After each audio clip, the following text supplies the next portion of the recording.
रामवृक्ष बेनीपुरी जी का रेखा चित्र रसिया। कानों में चांदी की बालियां, गले में चांदी का हैकल, हाथों में चांदी के कंगन और पैरों में चांदी की गोड़ाई।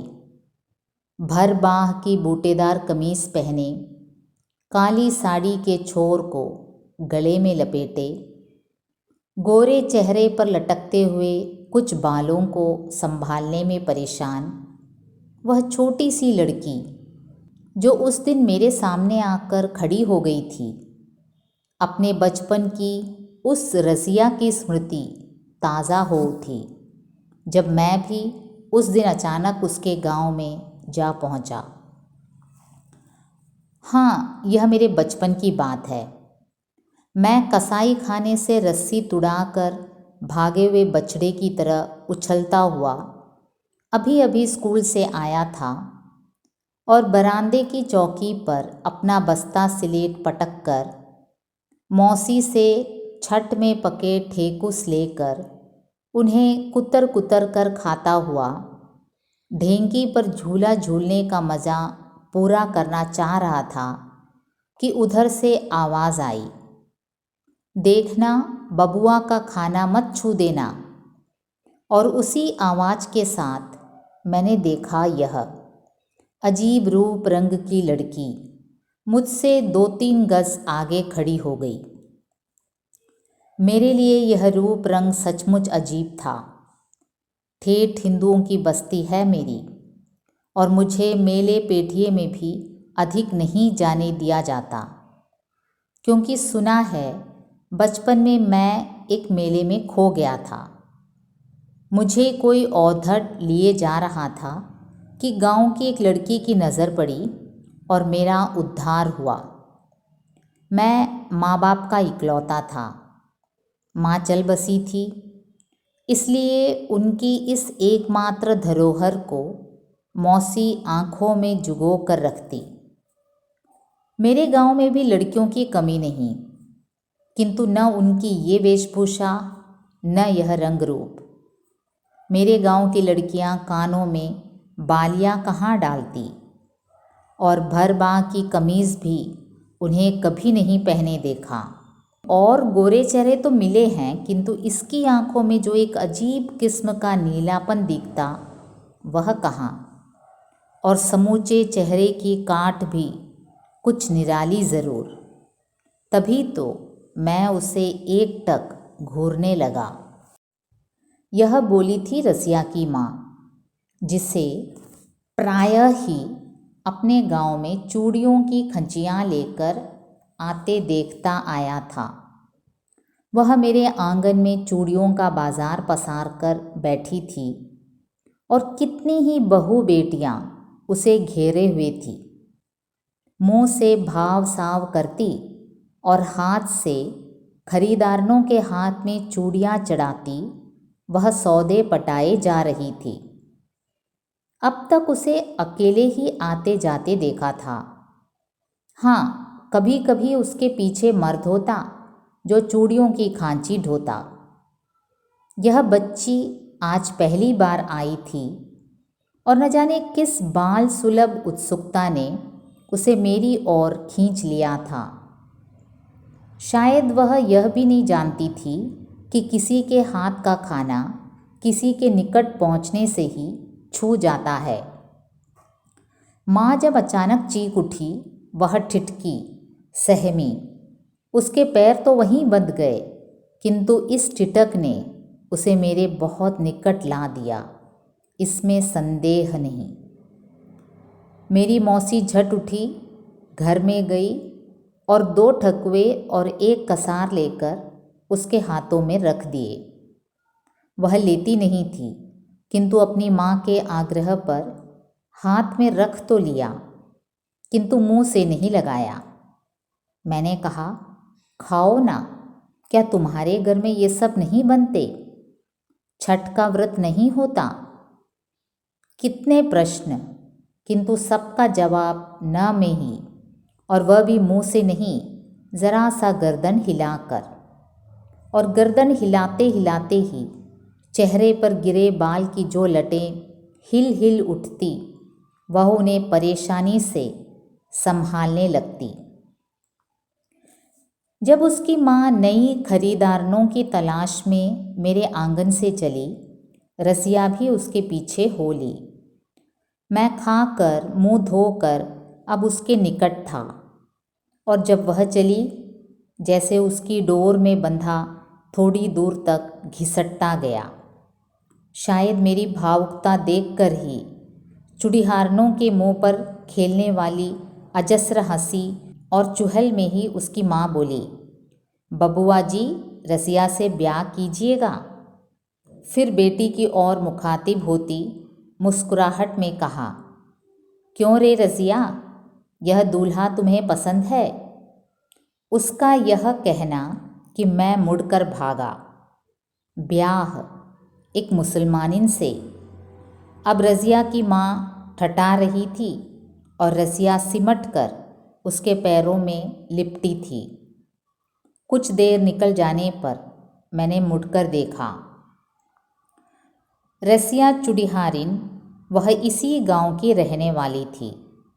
बचपन में इसी गांव में रही और जवानी में भी, क्योंकि मुसलमानों में गांव में ही शादी हो जाती है ना।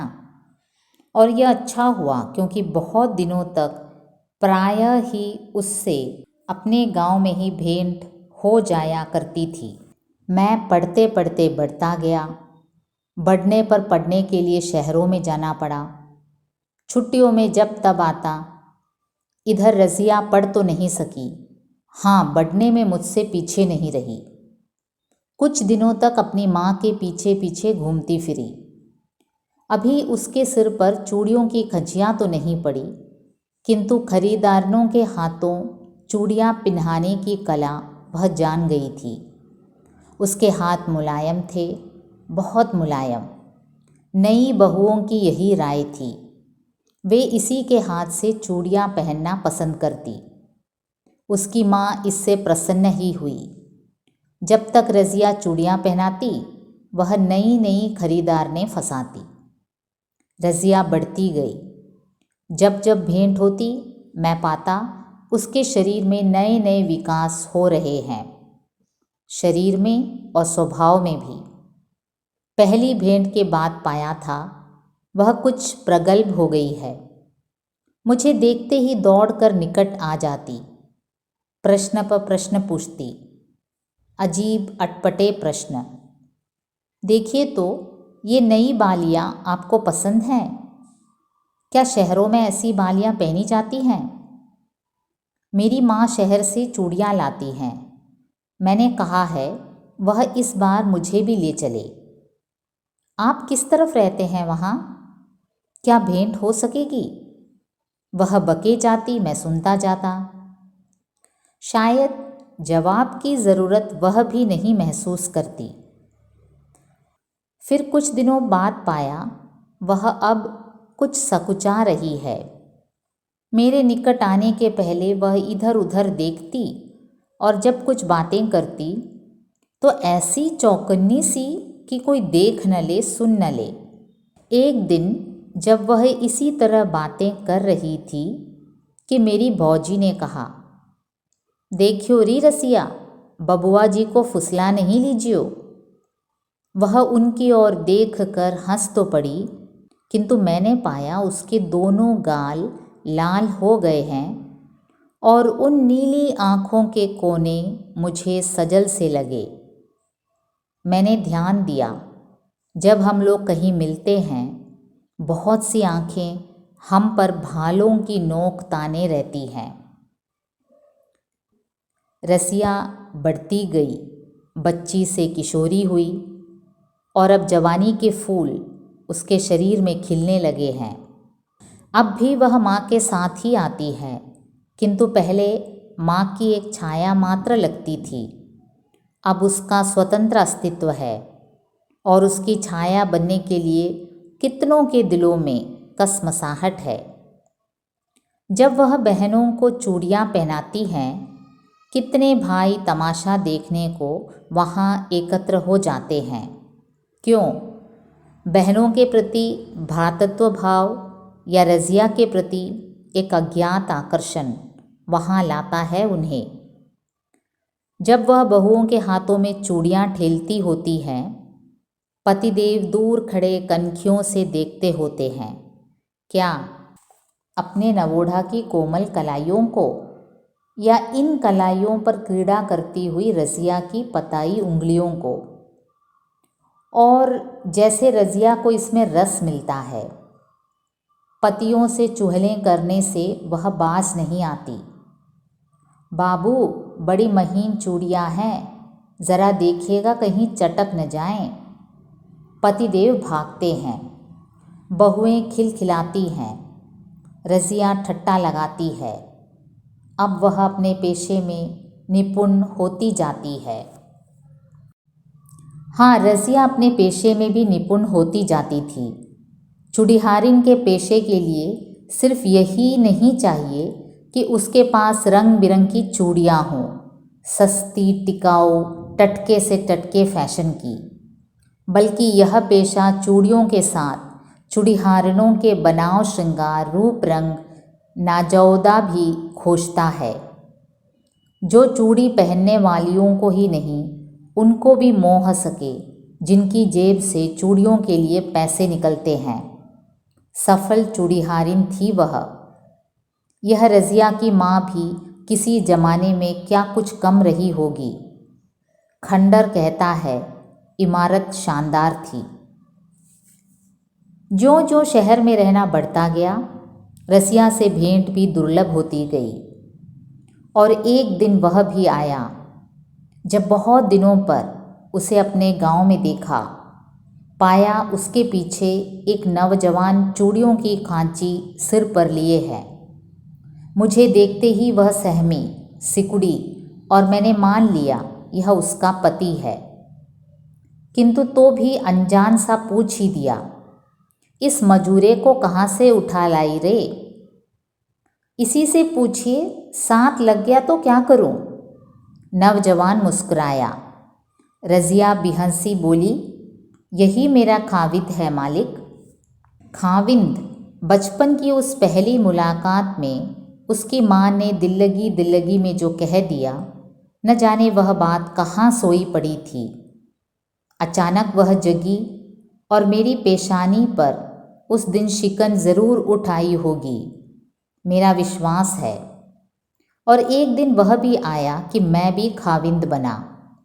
मेरी रानी को सुहाग की चूड़ियाँ पहनाने उस दिन रज़िया आई, और उस दिन मेरे आंगन में कितनी धूम मचाई इस नटखट ने। यह लूँगी वह लूँगी, और ये मुँह मांगी चीज़ें नहीं मिली तो वह लूँगी कि दुल्हन टापती रह जाएगी। हट हट, तू बबुआ जी को ले जाएगी तो फिर तुम्हारा यह हसन क्या करेगा? भौजी ने कहा। यह भी टापता रहेगा बहुरिया, कहकर रज़िया ठट्टा मार कर हंसी और दौड़कर हसन से लिपट गई। ओहो मेरे राजा, कुछ दूसरा ना समझना। हसन भी हंस पड़ा। रज़िया अपनी प्रेम कथा सुनाने लगी। किस तरह यह हसन उसके पीछे पड़ा, किस तरह झंझटें आई, फिर किस तरह शादी हुई, और वह आज भी किस तरह साया सा उसके पीछे घूमता है। न जाने कौन सा डर लगा रहता है इसे। और फिर मेरी रानी की कलाई पकड़कर बोली, मालिक भी तुम्हारे पीछे इसी तरह छाया की तरह डोलते रहें दुल्हन। सारा आंगन हंसी से भर गया था, और उसी हंसी में रज़िया के कानों की बालियों ने अजीब चमक भर दी थी। मुझे ऐसा ही लगा था। जीवन का रथ खुरदुरे पथ पर बढ़ता गया, मेरा भी, रज़िया का भी। इसका पता उस दिन चला जब बहुत दिनों पर उससे अचानक पटना में भेंट हो गई। यह अचानक बात तो थी, किंतु क्या इसे भेंट कहा जाए? मैं आजकल ज़्यादातर घर से दूर दूर ही रहता। कभी एकाध दिनों के लिए घर गया, शाम को गया, सुबह भागा। तरह तरह की जिम्मेदारियाँ, तरह तरह के जंजाल। इन दिनों पटना में, यूँ कहिए पटना सिटी में, एक छोटे से अखबार में था पीर बावर्ची भिश्ती की तरह। यूँ तो लोग समझते कि मैं संपादक ही हूँ। उन दिनों न इतने अखबार थे न इतने संपादक, इसलिए मेरी बड़ी कदर है, यह मैं जानता। जब कभी दफ्तर से निकलता, देखता लोग मेरी ओर उंगली उठा के फुसफुसा रहे हैं। लोगों का मुझ पर यह ध्यान, मुझे हमेशा अपनी पद प्रतिष्ठा का ख्याल रखना पड़ता। एक दिन मैं चौक के एक प्रसिद्ध पान वाले की दुकान पर पान खा रहा था। मेरे साथ मेरे प्रशंसक नवयुवक थे। एक दो बुजुर्ग भी आकर खड़े हो गए। हम पान खा रहे थे और कुछ चुहलें चल रही थी कि एक बच्चा आया और बोला, बाबू, वह औरत आपको बुला रही है। औरत बुला रही? चौक पर? मैं चौंक पड़ा। युवकों में थोड़ी हलचल, बुजुर्गों के चेहरे पर रहस्यमयी मुस्कान भी मुझसे छिपी नहीं रही। औरत कौन? मेरे चेहरे पर गुस्सा था। वह लड़का सिर पिटाकर भाग गया। पान खाकर लोग इधर उधर चले। अचानक पाता हूँ मेरे पैर उस ओर उठ रहे हैं जिस ओर उस बच्चे ने उंगली से इशारा किया था। थोड़ी दूर आगे बढ़ने पर पीछे देखा, परिचितों में से कोई देख तो नहीं रहा है, किंतु इस चौक की शाम की रूमानी फिजा में किसी को किसी और देखने की कहाँ फुर्सत। मैं आगे बढ़ता गया और वहाँ पहुँचा जहाँ उससे पूरब वह पीपल का पेड़ है। वहाँ पहुँच ही रहा था कि देखा, पेड़ के नीचे चबूतरे की तरफ से एक स्त्री बड़ी आ रही है और निकट पहुँचकर कह उठी, सलाम मालिक। धक सा लगा, किंतु पहचानते देर नहीं लगी। उसने ज्यों ही सिर उठाया, चांदी की बालियां जो चमक उठी। रसिया, यहाँ कैसे? मेरे मुंह से निकल पड़ा। सौदा सुलभ करने आई हूँ मालिक। तब तो नए किस्म के लोग हो गए ना। अब लाह की चूड़ियाँ कहाँ किसी को भाती है। नए लोग, नई चूड़ियाँ, साज सिंगार की कुछ और चीज़ें भी ले जाती हूँ। पाउडर, क्लिप, क्या क्या चीज़ें ना। नया ज़माना, दुल्हनों के नए मिजाज। फिर ज़रा सा रुक कर बोली, सुना था आप यहीं रहते हैं? कहाँ रहते हैं मालिक? मैं तो अक्सर आया करती हूँ।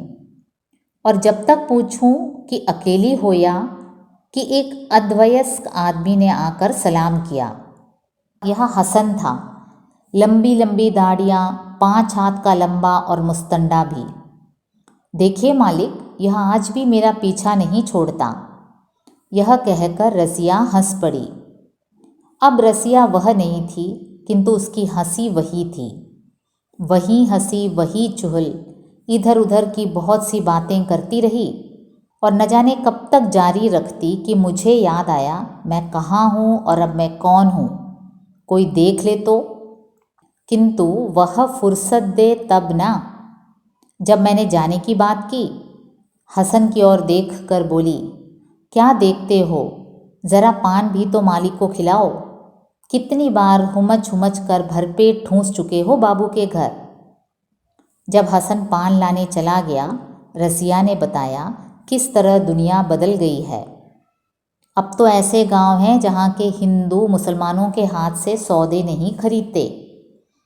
अब हिंदू चुड़िहारने हैं, हिंदू दर्जी हैं। इसलिए रज़िया ऐसे ख़ानदानी पेशे वालों को बड़ी दिक्कत हो गई है। किंतु रज़िया ने यह खुशखबरी सुनाई, मेरे गांव में यह पागलपन नहीं, और मेरी रानी तो सिवा रज़िया के किसी दूसरे के हाथ से चूड़ियाँ लेती ही नहीं। हसन का लाया पान खाकर जब मैं चलने को तैयार हुआ, वह पूछने लगी, मेरा डेरा कहाँ है। मैं बड़े पसोपेश में पड़ा। डरिए मत मालिक, अकेले नहीं आऊँगी, यह भी रहेगा। क्या मेरे राजा? यह कहकर वह हसन से लिपट पड़ी। पगली, यह शहर है, शहर। यूँ हसन ने हंसते हुए उससे बाहें छुड़ाई और बोला, बाबू, बाल बच्चों वाली हो गई, किंतु इसका बचपना नहीं गया। और दूसरे दिन पाता हूँ रज़िया मेरे डेरे पर हाजिर है। मालिक, ये चूड़ियाँ रानी के लिए, कहकर मेरे हाथों में चूड़ियाँ रख दी। मैंने कहा, तुम तो घर पर जाती ही हो, लेती जाओ, वहीं दे देना। नहीं मालिक, एक बार अपने हाथ से भी पहना देखिए। वह खिलखिला पड़ी। और जब मैंने कहा, अब इस उम्र में, तो वह हसन की ओर देख कर बोली, पूछिए इससे, आज तक मुझे यही चूड़ियाँ पहनाता है या नहीं। और जब हसन कुछ शर्माया, वह बोली, घाघ है मालिक, घाघ, कैसा मुंह बना रहा है इस समय।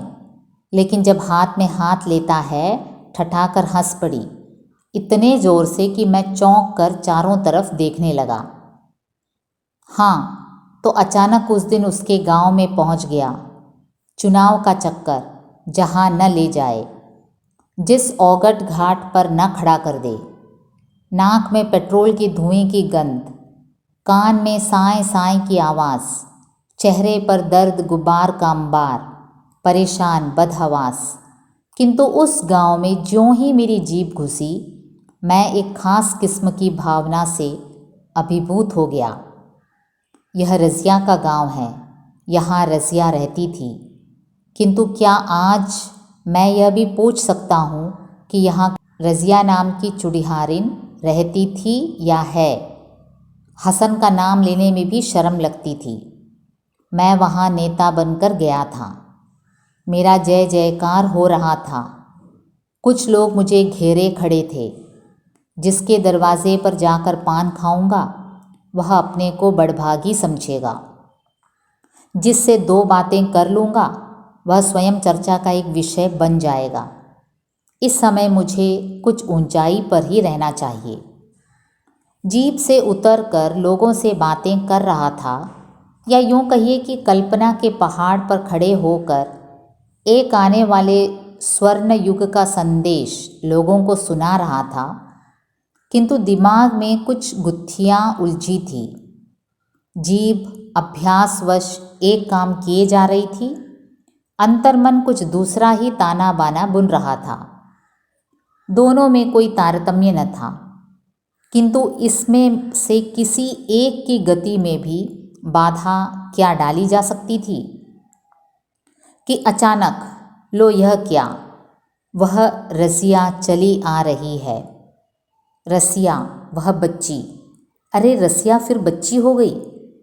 कानों में वे ही बालियाँ, गोरे चेहरे पर वे ही नीली आँखें, वही भर बाँह की कमीज, वे ही कुछ लटें जिन्हें संभालती बड़ी आ रही है। बीच में 40-45 साल का व्यवधान। अरे, मैं सपना तो नहीं देख रहा, दिन में सपना। वह आती है, गब्बर ऐसी भीड़ में घुसकर मेरे निकट पहुंचती है, सलाम करती है और मेरा हाथ पकड़कर कहती है, चलिए मालिक मेरे घर। मैं भौंचक्का, कुछ सूझ नहीं रहा, कुछ समझ में नहीं आ रहा। लोग मुस्कुरा रहे हैं। नेताजी, आज आपकी कलई खुल कर रही। नहीं, यह सपना है कि कानों में सुनाई पड़ा। एक कह रहा है, कैसी शौक है लड़की, और दूसरा बोलता है, ठीक अपनी दादी जैसी।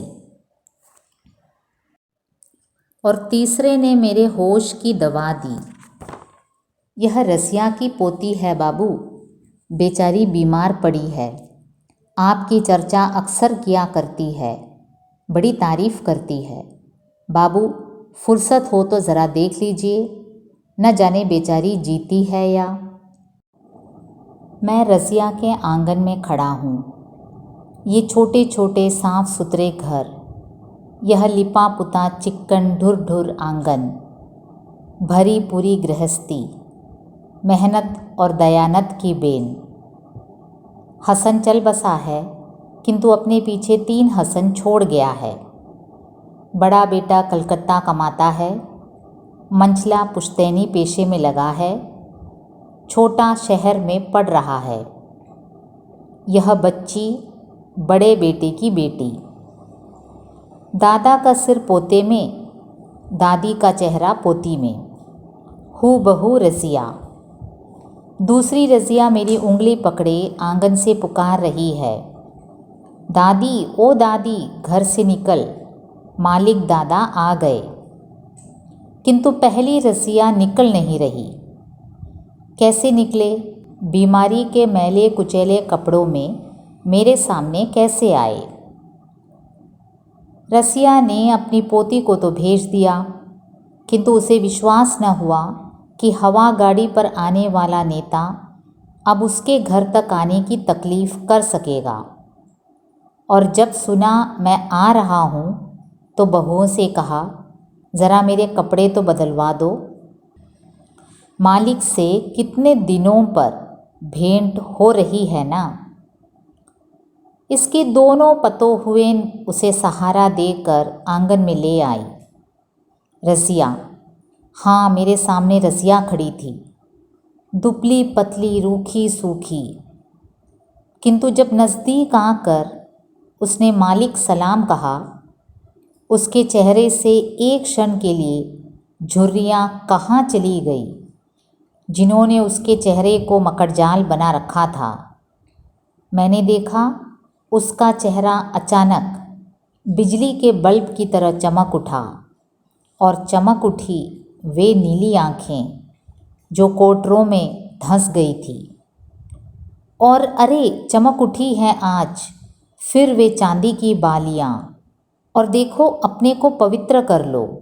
उसके चेहरे पर फिर अचानक लटक कर चमक रही है वे लटें जिन्हें समय ने धो पोंछ कर शुभ्र श्वेत बना दिया है।